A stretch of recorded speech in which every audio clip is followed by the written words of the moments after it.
有请主持人赵川。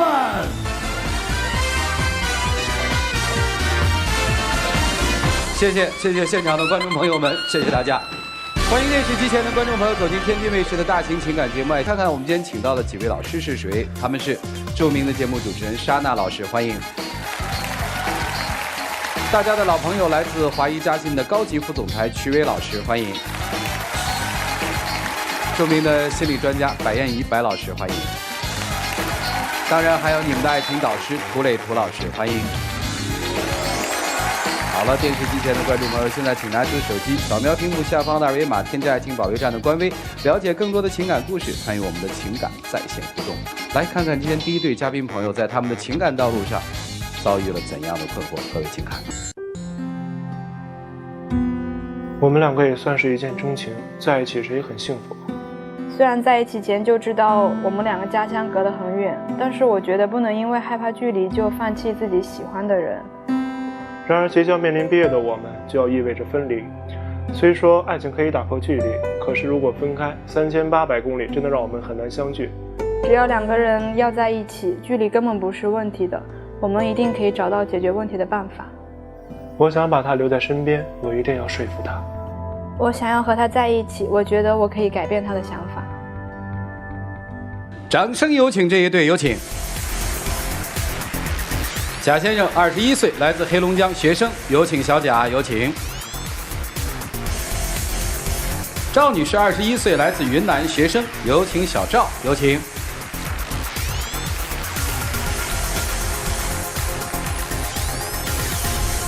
欢迎两位哈，谈恋爱多久了？谈恋爱半年多了。一个是云南是吧？对。一个黑龙江，是一所大学的吗？不是一所大学的。你在哪儿读？我在河北秦皇岛市。啊，您呢？我在北京。哦，咋认识的？我的高中同学是他的大学同学，是这样的啊。这个同学我们跟他的关系都还不错。他在今年的过生日的时候叫上了我们两个，之后我们就在一块吃饭的时候认识。今天为什么来呀？因为我是南方的，而且我是非常南的南方，然后他是非常北的北方。就在一起之后，我才发现南方和北方的差异怎么能那么大呢？我原本以为我都可以从容的面对这些摩擦的，但是你是说生活习惯不一样，是这意思吗？还有口味、饮食，还有语言什么的都不一样。就拿口味来说吧，因为我是从来都不吃葱的，然后我家一家人就爸爸妈妈、爷爷奶奶都不吃葱啊。但是他就是喜欢用那个葱蘸那个酱吃，就让我非常受不了。而且蘸那个酱吃之后，我就不想让他靠近我。就是主持人说到吃的话，我觉得南方有一些，我觉得作为一个北方人接受不了的，就像那种辣椒，就是那些东西，我感觉吃起来的时候会对身体造成伤害，不像葱的话只可能会气味不太好吧，我觉得。而且我记得有一次我回家，然后我给他带了一个礼物回来，就是我妈妈自己做的小米椒，然后他在车上接我，他看到那个我回来之后，然后我就把行李箱打开给他看，然后他马上脸色就不对了。我当时就觉得特别生气，而且我之前都说了是我妈妈自己给他做的，他就这样对我妈的心意，我就觉得很难受。还有一个就是最大的问题，我觉得对于我来说，因为你们也听到我的口音不是普通话不是很标，不是你也不干播音员主持人，你要那么标准干嘛呀？但是他就用那种来要求我了，他就觉得你在说什么呀，我听不懂。就有一次，我让他给我拿一个盆过来，盆就是盆，没事儿，我听得懂。就拿个盆过来，然后他就说你在说什么呀？他就说我说盆，我还要比划一下，就是这样。他平时纠正我就算了，但是我在说一个很急的事情的时候，他就说你这个字念的不对，要念另外一个。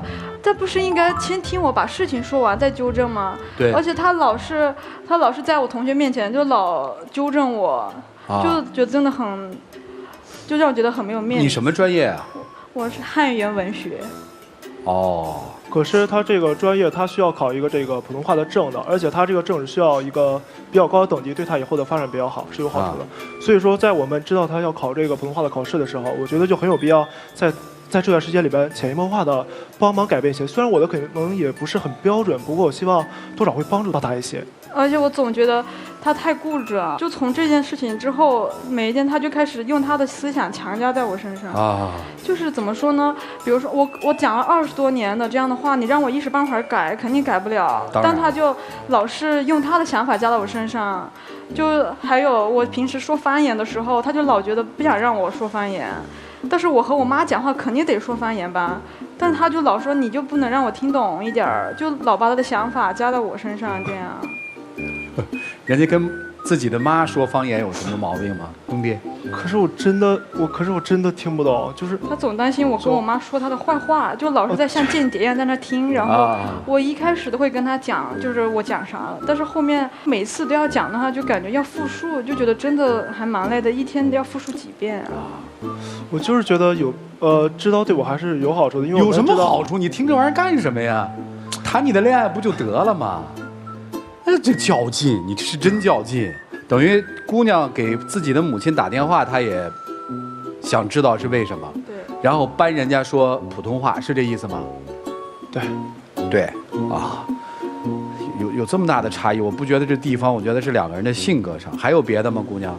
还有一个，就是对我来说，有一点，我觉得他很像妈妈在管我那样，就是。我不喜欢穿秋衣秋裤，他前几天就给我送了秋衣秋裤，然后就还老是问你怎么不穿秋秋裤，但是我们家那边冬天的温度都是20度以上的，就是我不能接受穿秋秋裤，但他就老说我你怎么不穿，我觉得像我妈一样，我妈都没让我穿秋秋裤呢。可他现在是在北京了，北京不像云南。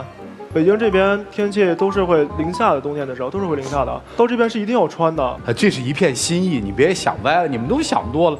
我怎么觉得他们现在谈恋爱谈得好累哈？就是一个简单的心意，你只是觉得他那个态度不舒服是吗？对啊，然后其实他有时候讲的话我听不懂，就讲那些什么咕噜什么咕噜，就是这些东北话的那种。偶尔有一些什么。就是什么宝棱盖儿之类的，就这类的宝棱盖儿，就是有时候我也不太在意，就是顺嘴就秃噜出来了这种。我就觉得他就是感觉不一样的地方太多了，就这样。而且最近发生的一件事情就是马上不就要放假了吗？就是放假了是个什么事儿？我以为这是一个很严重，因为我是一个很粘人的人。放假之后不就要回家了吗？回家之后他就要回东北了，然后回黑龙江了，然后我就要回云南，要分开2个队。我们俩之前都没分开那么久过。然后你们不是本来就异地吗？一个秦皇岛，一个北京，不就分开着呢吗？他现在在北京实习。没，我在北京实习的时间还是比较长的，现在是在北京实习的一个状态。对。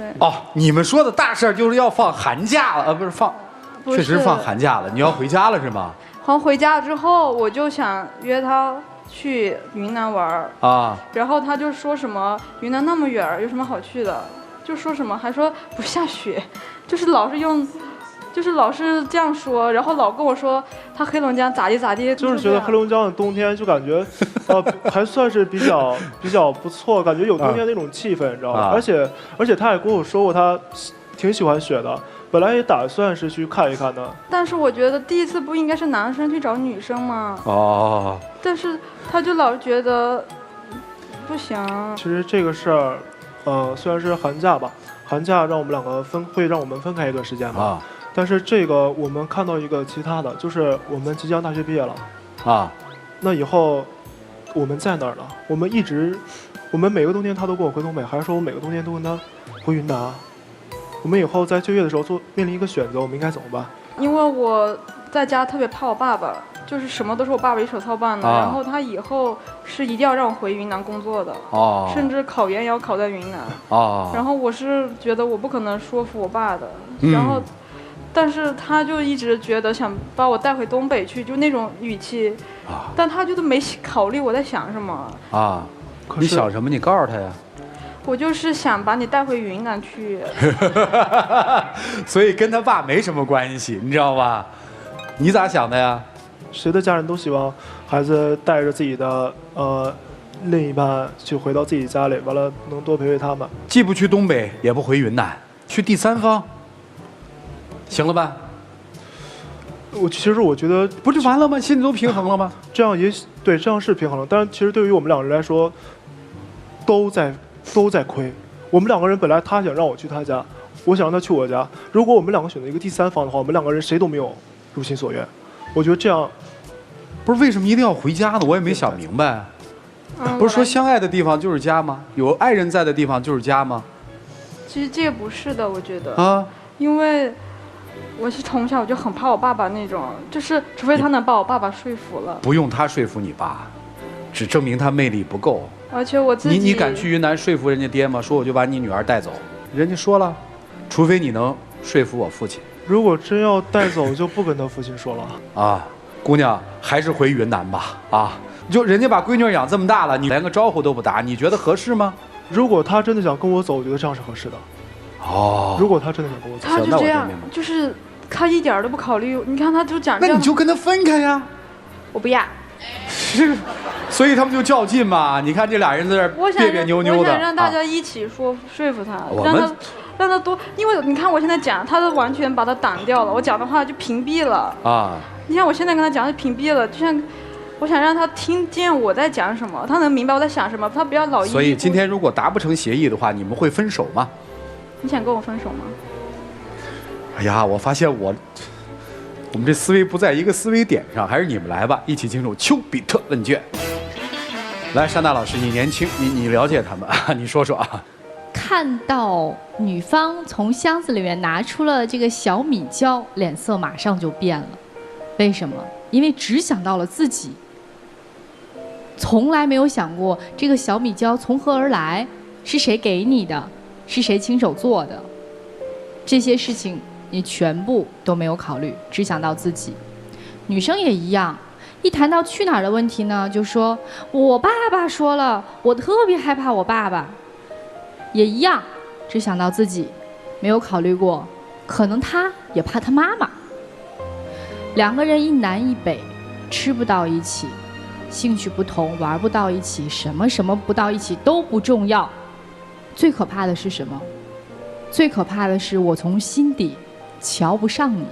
那如果你觉得人家吃辣椒你受不了，说方言你听不懂，你找一个东北姑娘啊，也吃葱，也不说方言。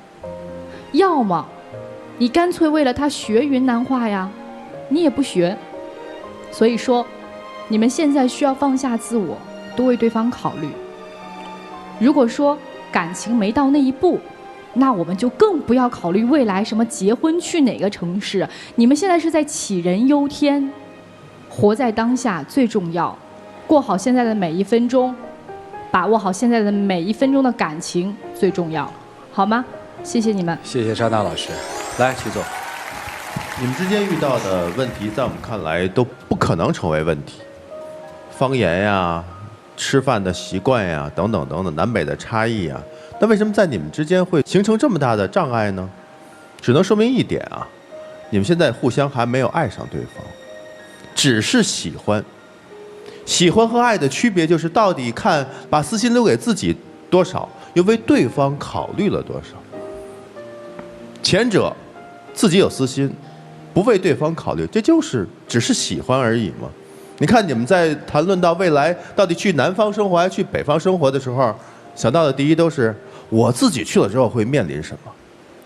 刚才赵川老师只是开一玩笑，就说到一个第三方的城市，大家都不会有这样的顾虑了吧？结果男孩说，那岂不是我们都亏了吗？真正爱上一个人是要说自己赚多少便宜吗？从对方身上什么都为自己着想，让自己觉得很幸福，可是对方呢？所以那不是爱。所以你们现在只停留在喜欢而已。真正的爱不是爱对方的优点，而是能够包容对方的缺点，能够忍让、尊重。你们有吗？尊重对方的习惯，尊重对方给你的爱，有吗？都没有。那在这里谈什么呢？还谈未来呢？先把现在过好吧。就这样。好，谢谢曲总。来，大家好。其实大家一直在谈爱，可是我觉得你们都不用谈爱，我觉得先谈看见。你们看见对方了吗？你们爱着的是对方那个人吗？你们喜欢的是对方那个人吗？真正的爱是我看见你，然后我看见你吃粽，我觉得哎呦喂，太男人了。我看见你在那儿吃辣椒，我觉得哎呀，真是简直太有勇气了。然后我觉得喜欢的不行，我看见的是你，而不是我看见的是我心目中想要把你塑造成为什么样子的我想要。所以你们都没有真的去看见彼此到底是什么样子的。或许在你们内在有一些特质是把你们吸引到一起，吸引到一起之后，这个女孩到底是什么样的，这个男孩到底是什么样的，好像我觉得你们都谈不到爱，连看见对方都还没有开始，只是觉得对方是比较适合被我塑造成为我想要的那个人而已。所以离爱的距离还10万8千里，太遥远了，看不见对方，爱的是谁？何谈爱？谢谢。好，谢谢白老师。来，涂老师。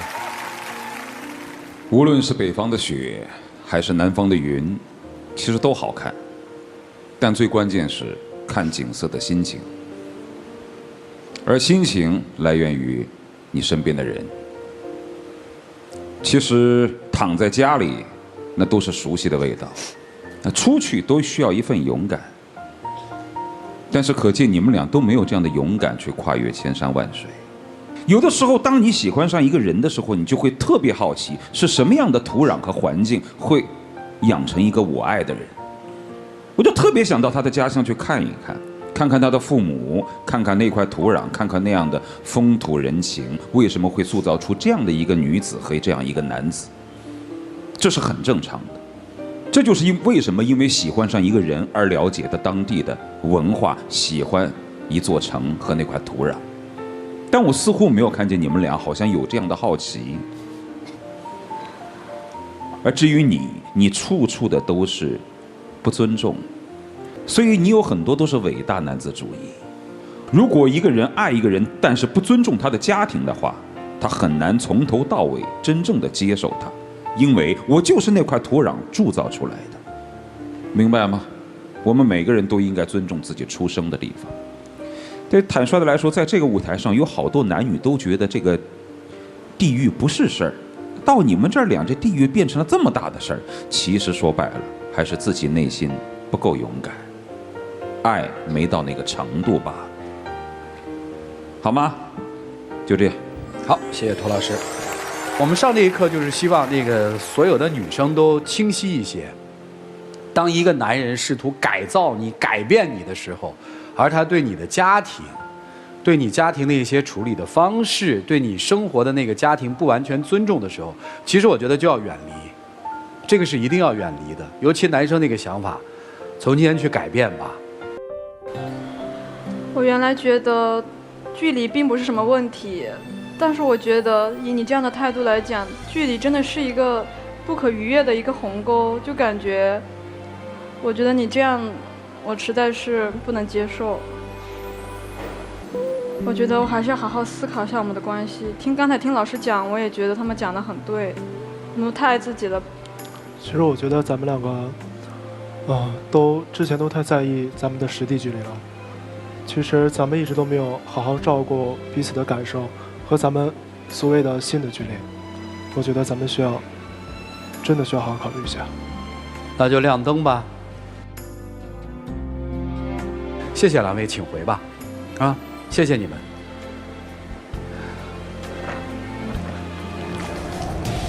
也不知道他哪来的那么自信，又是教人这个说普通话，又是让人姑娘做很多的改变，我不知道他是怎么想的。希望他们今天能够仔细的沉下心来听听几位老师的意见吧，他们自己的选择是。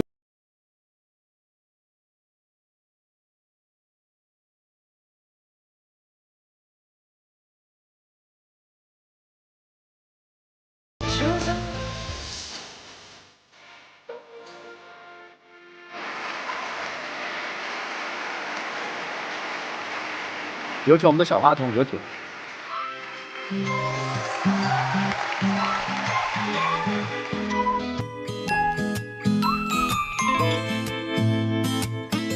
对了，问一句啊，寒假去哪儿啊？我决定去哈尔滨。我跟你说，去哈尔滨得穿秋裤啊，那是真冷。回去吧。谢谢啊！我就祝他们能够磨合到自己能够接受彼此。借白老师的话说，希望他们能够早日看见对方吧。来了解下一对嘉宾的基本情况。我们从小就相识，相处以后呢，他开始越来越无理取闹，他也是总无缘无故的和我吵架。我和他吵架都是有原因的，他一点自制力都没有，而且花钱总是大手大脚。他每天忙工作，根本都没有时间陪我。很多事情他嘴上答应，其实他根本都做不到。我很喜欢我的行业，但是他不支持我，他总是让我换工作，但是他的工作也是接触异性，然后我也觉得我也不太能接受。我现在的工作只不过是一个兼职，我有自己的底线和原则，但是因为他的工作，我们现在在一起的时间真的是越来越少。我的父母也不是很同意我们两个之间的事情，但是我怕他做傻事，我们两个现在就是很尴尬，也不知道该怎么办。我不喜欢没有他陪我的日子，我真的接受不了异地恋。难道工作比我重要吗？掌声有请。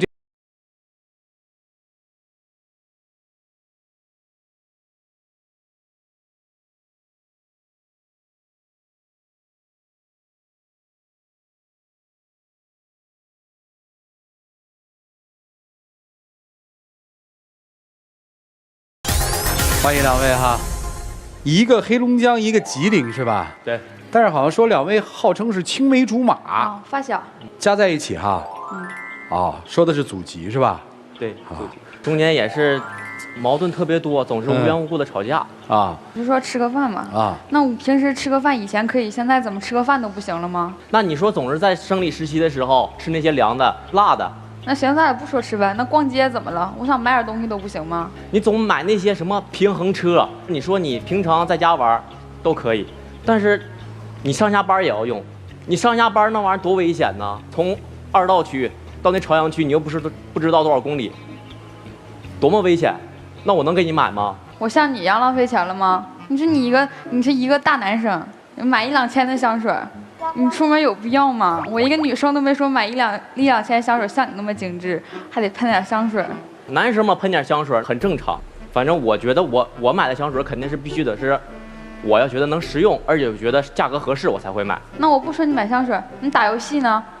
你多大了？你打游戏还往里面充钱？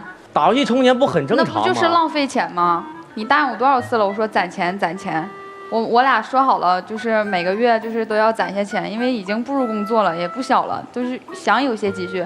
但是他每次都是口头答应我，就是肯定攒钱。然后有一次我就已经看到他的银行卡余额已经没有钱了，然后结果第2天我再翻他手机的时候，我就看见余额里又有钱了，我就好奇，我问他，他也不说，我就查了一下那个微信转账记录嘛，我看见他妈妈又给他转钱了。那你说咱俩说要攒钱，又不是让你管家里要钱，你每个月工资都。你就不多不少吧，你自己剩不了吗？你还要回家管家里要钱，我就想让你独立一点。那我的工作是什么？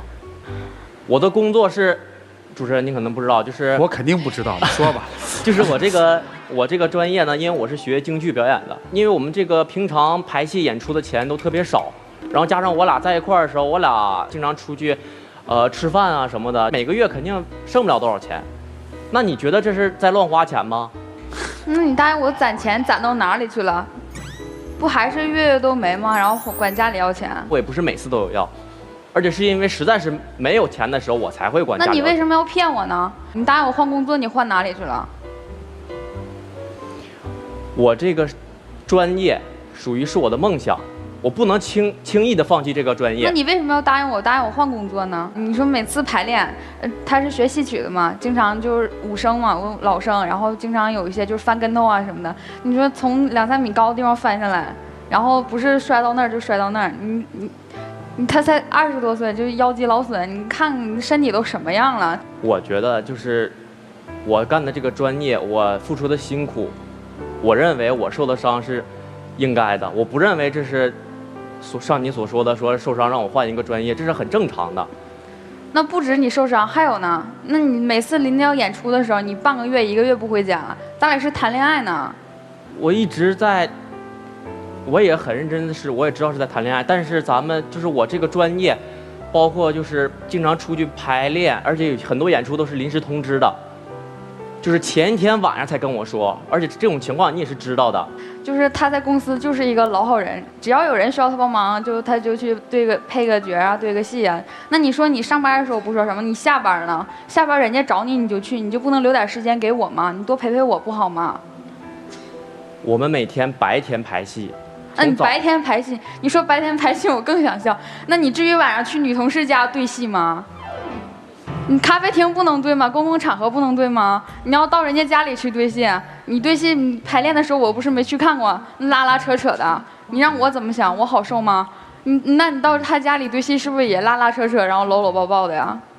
我这个专业我能有什么拉拉扯扯？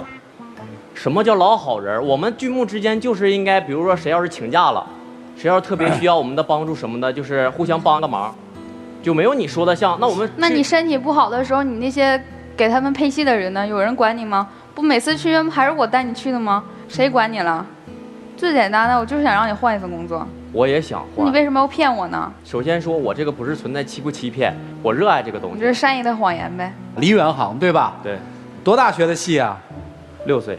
你答应过他要换工作吗？他答应我不止1次2次了。你逼他改行的原因是什么？是怕他受伤，担心他的身体，还是觉得他跟女演员的不清不楚？到底怕就是担心他的身体，还有就是经常不回家，我俩见面机会真的是太少了。这为啥不回家呢？因为很多都是出差演出去外地演出，巡演是这意思啊？对，明白了。首先他的工作我也觉得不是很好。当初他跟我说 DJ 是他的梦想啊，而且我也特别就是支持他。但是他当时跟我说是只是做那种白天商演的，就是没跟我说过他去夜店，因为夜店本身我个人理解啊，就是觉得比较乱。那环境怎么乱了？当时我去看你的时候，那么多人管你要微信，没错吧？那我又没加呀。是没加，那保安都把我拉下去了。那不挺安全的吗？怎么可能危险呢？哪有你想那么乱啊？那你来都把你拦下去了。那你说，之前有一次有一个男的尾随你啊，你还好意思提这件事呢？就主持人，就上次，也是我下班了之后，然后我们那个酒吧同事就是下班之后就非要送我回家，我说不用了，我说我男朋友一会儿来接我，然后这时候我就已经给他打电话了，他那个时候睡觉呢，答应我的他说可以了，可以来接我，然后他一直没来，我就自己打车走了，我打车走，我已经到那个家门口了，就已经到楼下了，然后我就是那个同事一直还在跟着我。然后我当时就挺慌的，然后但我警惕性也挺高的，然后我就继续给他电话，我说那个我到楼下了，我说你下来接我一下吧，他还在睡觉呢，就我都已经有人跟到家门口了，你还在那睡觉呢。我那不是排了1天的戏吗？你可不能拿这个当借口啊！你真的不能拿这个当借口。那你换一份工作就不至于这样了吗？就像之前说的，说这也是我坚持的一个梦想，就是你别再跟我说你的梦想了，我不懂。换而言之，是不是这姑娘你其实你就问她一句话，说当 DJ 也是我的梦想，是我的梦想，但是我想的就是我在进修其他专业嘛，然后我想就是 DJ 兼职嘛，就是想等他换一份工作，我俩就能稳定点嘛。但是他一直都不换，那我怎么办？那我也不能天天在家里宅着吧？就我在进修的时候，我不上班，我也不能天天在家里待着吧？我也得找点事情做嘛。那你为什么非得就得晚上出去？那你还好意思说呀？那你每天不在家，你天天都不回来。其实我觉得就是咱们两个的时间的安排上可能，有很多不一致的地方。比如说，就是我出去巡演，然后你每天晚上才去上班，咱们这个时间总是安排的不好。然后我的父母吧也知道我俩的事情嘛，然后经常说你们两个这样的话不是长久的啊。其实也就说白了是你们现在对你们的情感现状也不满意，对吧？双方的父母对你们现在的这种生活状态引发的情感现状也不满意，是这意思吗？对。女生刚才列了男生很多问题啊，财务的管理是一个问题，第二个问题是所谓的信任问题是个问题，第三个问题是职业问题是个问题，第四个问题是没有长大，有点小孩子啊，小孩子脾气。在这4个问题里面，你最想解决哪一个呀？职业的问题。就是职业啊，你是认为只要他不从事这个职业了，就应该相对稳定，对不对？就是他妈妈不是现在也不太赞同嘛，就是如果他可以换掉这个工作，我也可以不干这个啊，就因为那只是我的。你指的他妈妈不太赞同是不赞同他的职业，还是不赞同你的？不赞同我的职业。哦，明白了。女生其实我看你对女生也很有意见，对吧？你觉得排第一的是什么？你想解决哪一个？其实我也想解决就是工作问题，也是解决工作问题。好像在这个你们彼此喜欢的这个职业，变成了你们情感一个最大的障碍了。哎，你们在谈男女朋友之前不一起长大的吗？那时候关系好吗？好啊，就是那个时候闺蜜就感觉以前没有这些问题，就不至于因为吃个饭、逛个街都吵架拌嘴的。也就是说，当你们变成了男女朋友之后，对，一系列的问题反而出现了。啊，有提过分手吗？我提过。我没有。什么原因？就是吵架，他把我一个人扔马路上啊。啊。就每次吵架，他都是耍脾气就走了，然后我还找不到他。那每次吵架最后是怎么好的呢？定位找他呀。哦，你在找他，他把你扔了，你还得找他哄他。对啊。就每次吵完架都是他哄你是吗？是还是不是？是。如果他要不哄你的话，是不是就意味着这段感情就可以结束了？也不是。也不是。你要娶她吗？要，但是之前这些问题。好了，我的问题都没了，我们听听老师们怎么说。一起进入丘比特问卷。夏娜老师，我们先来说一下你们曾经这个关系是发小，由发小变成恋人呢，角色的转变和心理的转变两层转变。因为曾经是发小，肯定彼此亲密无间，无话不谈；又因为是发小，所以你们都知道对方的弱点和优点。那么角色的转变可能只需要一句话，一个表白，我们就从发小变成了男女朋友。但是心理上的转变是否能跟上角色的转变这么快呢？既然是发小，你应该清楚他为京剧这个梦想付出了多少的努力。你应该知道，在京剧这个行当里面，他摸爬滚打，一天一日的练功，多么的不容易。所以，如果这是他的梦想，这是他的事业，你让他在为了这么多年努力而奋斗的一个梦想当中和你来选择，这是一个很残忍的选择。怎么选？除非他不是真正的喜欢他自己的事业，要么就不是真正的喜欢你。你愿意接受哪个事实？所以我觉得，正因为那么了解彼此，正因为知道彼此的努力，知道彼此的弱点，我们才不戳对方的痛处，那才是爱。因为我爱你，我把我最柔软的地方都暴露给你，不是为了让你抓住我的小辫子有一天猛地攻击我，而是希望你能够帮我一起来包住我最柔软的地方，这是爱。所以你要他换工作，你要他换工作，你们不是彼此的主宰者，你们只是彼此的恋人。就说这么多，谢谢。好，谢谢沙大老师。来，曲总。我觉得你们两个人呢，因为是发小，太熟悉了，对吧？基本上彼此这十几年、几十年生活当中，都是你中有我，我中有你。所以呢，你们现在呢是需要补课。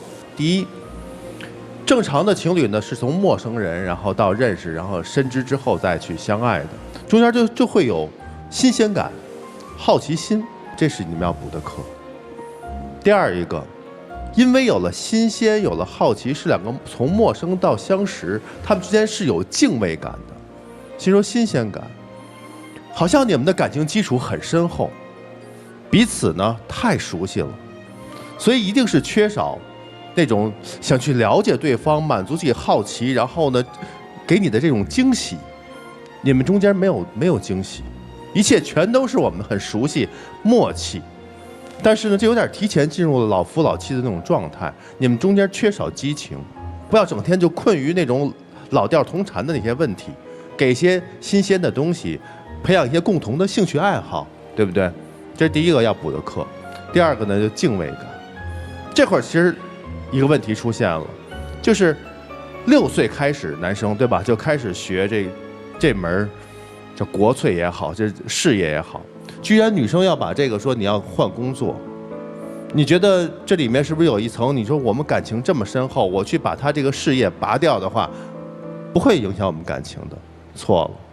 如果是你试想一下，如果你是一个陌生人，然后认识他时他已经是从事这份职业了，你们好的时候，你说你把这份工作去掉，工作辞掉跟我，你觉得对方会不会很痛？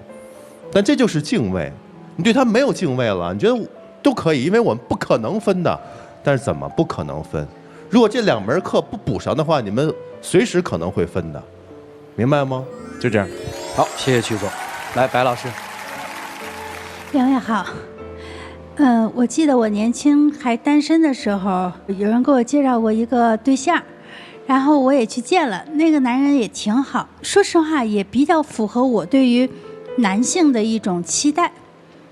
但是当我们在聊天的时候，他问我做什么的，我告诉他我是做心理咨询工作的，对一些心理上有困惑的人来去帮助陪伴他们等等。他就突然间说别干了，天天跟一帮精神病在一块有啥意思？我说你不能这样去说我的工作对象，因为这个对他们第一不正确，第二有歧视，第三不公平。我就因此没有跟这个人在一起。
以后人生真的是失败了，或者是人生很平庸、很平凡、很坎坷、很挫折，你担得起吗？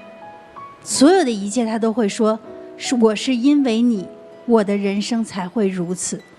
当然这个说法肯定也不对，但是没办法，因为你让他，或者他认为是你让他背叛了他自己。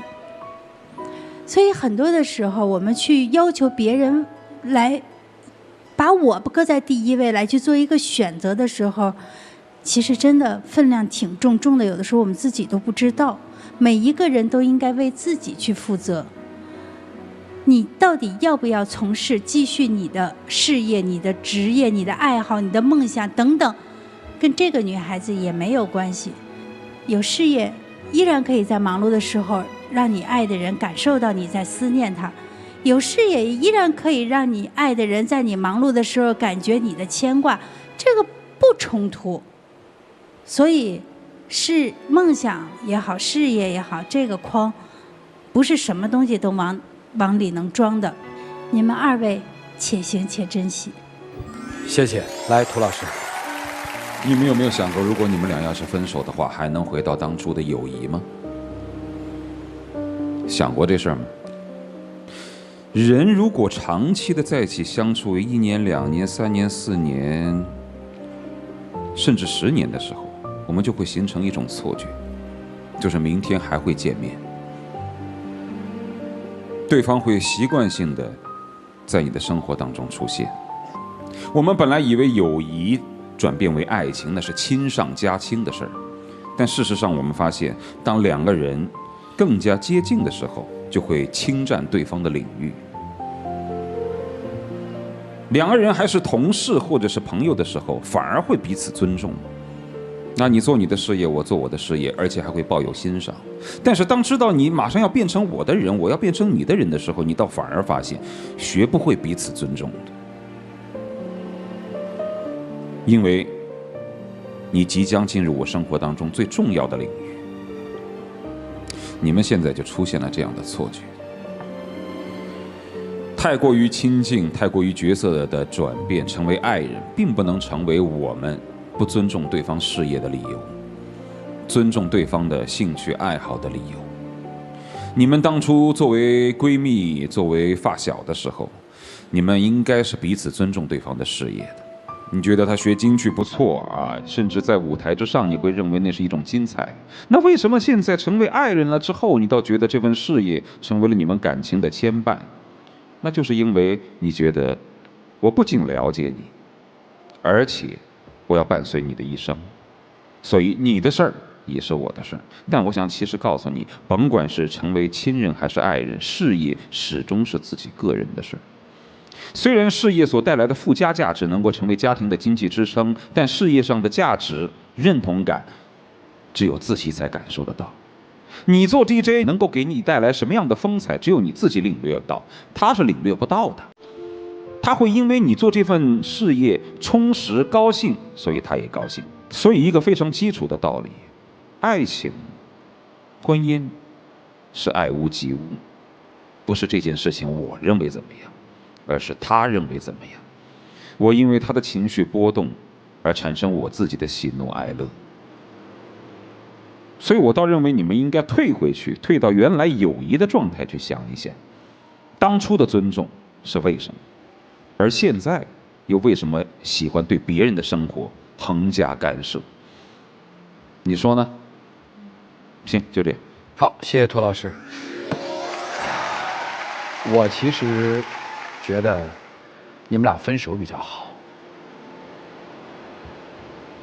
基于如下原因：第一，太过熟悉；第二，彼此在现在的这个职业层面并不互相尊重，甚至开始猜忌；第三，其实是最现实的问题，叫并不稳定。女生让男生换这个职业，不仅仅是因为伤痛是一方面，心疼是一方面，另一方面是来自于对这个职业的不确定，对吧？经济收入捉襟见肘，我怎么知道我的未来是？所以他没有安全感。如果基于此，分开是不是会更好？供你们参考。虽然你哭得稀里哗啦的，当然这东西无法割舍嘛，因为这么多年了。男生你也想一想，就是你有你喜欢的，你有你坚持的，其实从现实来说，那又是不能放弃的。我在想，一个人从6岁开始学戏，15年之后突然跟他说我要不唱了，我能去干嘛？所以如果你们还有感觉的话，都替彼此想一想。这个我特别同意白老师那一段，就如果一个爱我的人不尊重我的职业，或者不理解我的职业的话，都挺苦恼的，因为就意味着你不能全面的接受我。你不是也同样吗？他现在不接受嘛，这叫选择性的爱嘛。我只爱这部分，不爱那部分，那不是真的爱。所以在我看，可能分开会更好。就现在分开会更好。也许你经历了其他，回头看还是好的时候，你再回来嘛。好了，下面的时间留给你们自己。其实，要是工作的原因的话，我可以少排一些戏，然后多抽出一些时间多陪陪你。之前我做的可能有些做的很多的不好，我也多理解，多包容，但是我就是不想和你分开。我会把以后自己所有些像什么之前说的对戏啊，我都改一改，把我自身问题都改一改。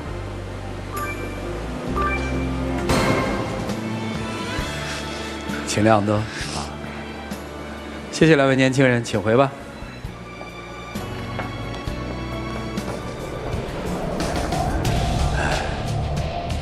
来，请关门。来吧，我们来看这一对他们自己的选择是。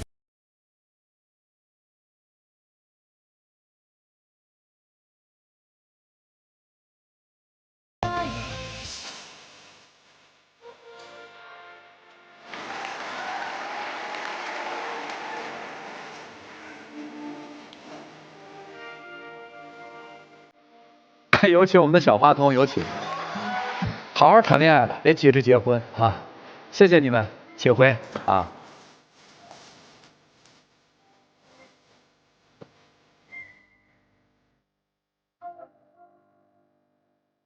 电视机前的观众朋友，现在请拿出手机，扫描屏幕下方的二维码，下载金云 App， 了解更多的新闻资讯。